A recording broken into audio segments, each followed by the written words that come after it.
Pak Anies Baswedan bisa terpilih. Problem kita memang agak pelik sekarang di tanggal 15 putusan tentang tertutup atau terbuka, dan mudah-mudahan juga partai-partai pendukung Pak Anies itu masih solid. Tapi saya yakin tiga itu akan solid karena kita menghadapi situasi yang pelik.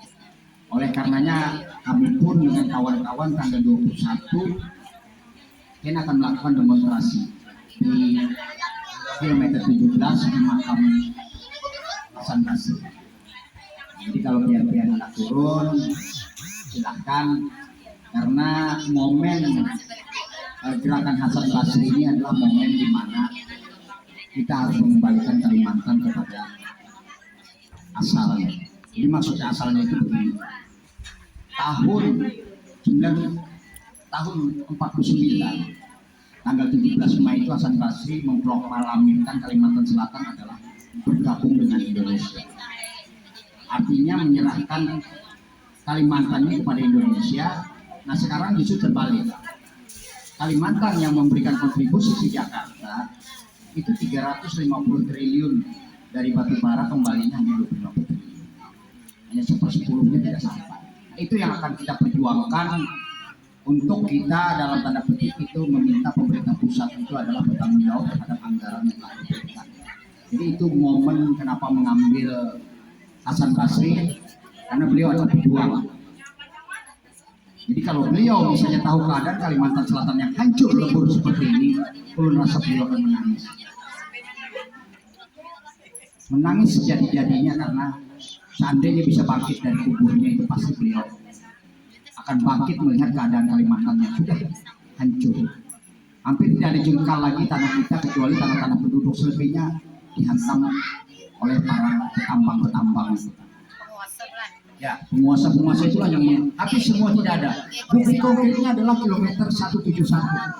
Kilometer 171 itu adalah jalan negara, tapi oleh Jakarta dibuat koordinat semuanya tambang mereka. Jadi suatu saat tidak ada lagi anak cucu kita yang bisa habis dimakan rakyat oleh orang-orang Jakarta itu.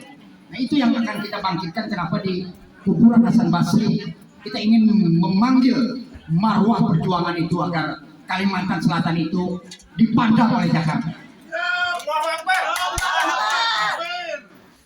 Itu yang ingin kita lakukan.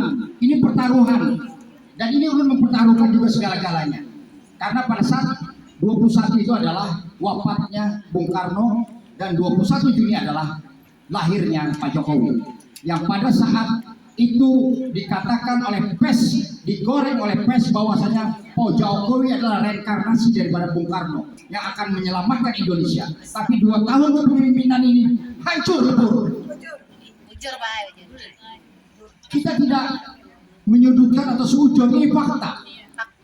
Food estate yang dikatakan untuk membangun pertanian di mana-mana, Palangkaraya 1,5 triliun, hutannya dibabat, digunduli, kayunya diambil, mau nanam singkong di tanah berpasir, itu hanya orang gila yang mengambil keputusan seperti itu.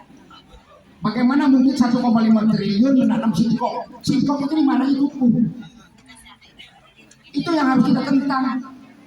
Itu menandakan DPR-nya lemah, karena ada 3 fungsi dewan itu adalah anggaran, pengawasan, dan legislasi. Legislasi itu adalah membuat undang-undang. Pengawasan itu mengawasi, menganggarkan itu menganggarkan. Kalau 3-3-nya ini lolos, berarti memang mafianya sama. Gitu.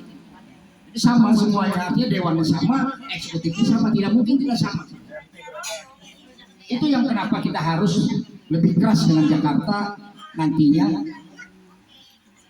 21 Juni adalah momentum kebangkitan kembali Kalimantan Selatan agar Jakarta memperhatikan Kalimantan ini secara utuh.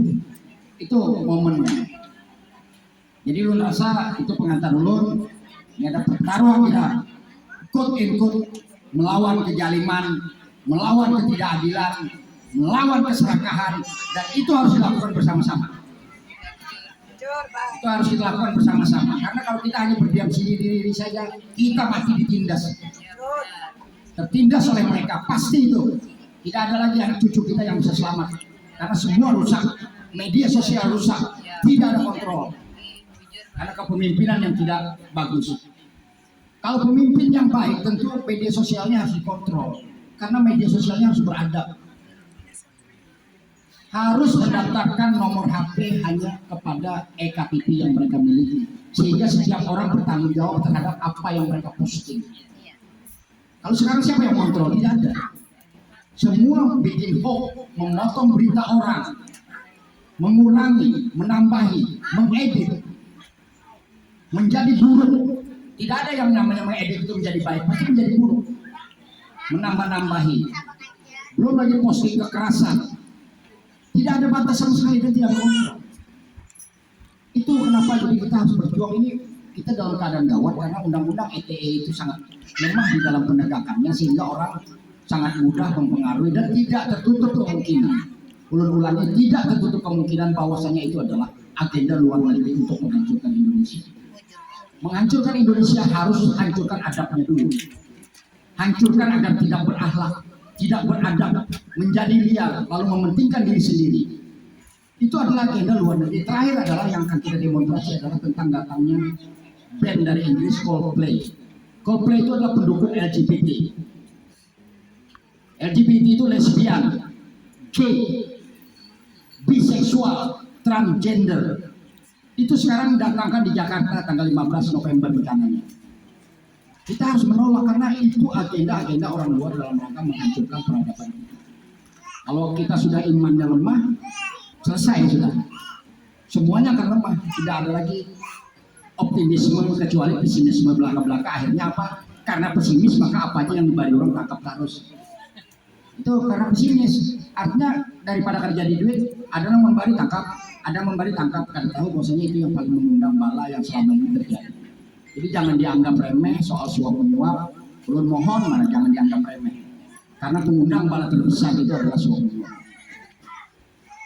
Dihindari suap menyuap itu karena itu tidak akan menjadikan kita kaya, justru akan mengundang bala di keluarga, bala di diri, bala di lingkungan. Itu pasti. Pasti jangan berharap seorang pemimpin hatinya akan terbuka ketika rakyatnya makan suap. Karena suap itu bersandar dengan setan. Itu prinsipnya, prinsip dasar sederhana saja. Setiap suap bersandar dengan setan. Orang yang bersandar dengan setan jangan harap hatinya terbuka. Orang yang makan suap menyuap ketika memimpin jangan lagi berdoa. Kadang perlu lagi berdoa, kadang akan sampai doanya pasti tertutup. Itu sudah konsekuensi sunnah. Yang namanya dilaknat itu di dunia, bukan di akhirat. Jadi kita harus pahami bahwasanya laknatullah itu di dunia. Kalau akhirat itu hisab atas perbuatan yang kita lakukan di dunia. Tapi kalau suap menyuap sudah disuarakan bahwasanya itu laknat. Nah laknat itu tunggu aja balanya datang.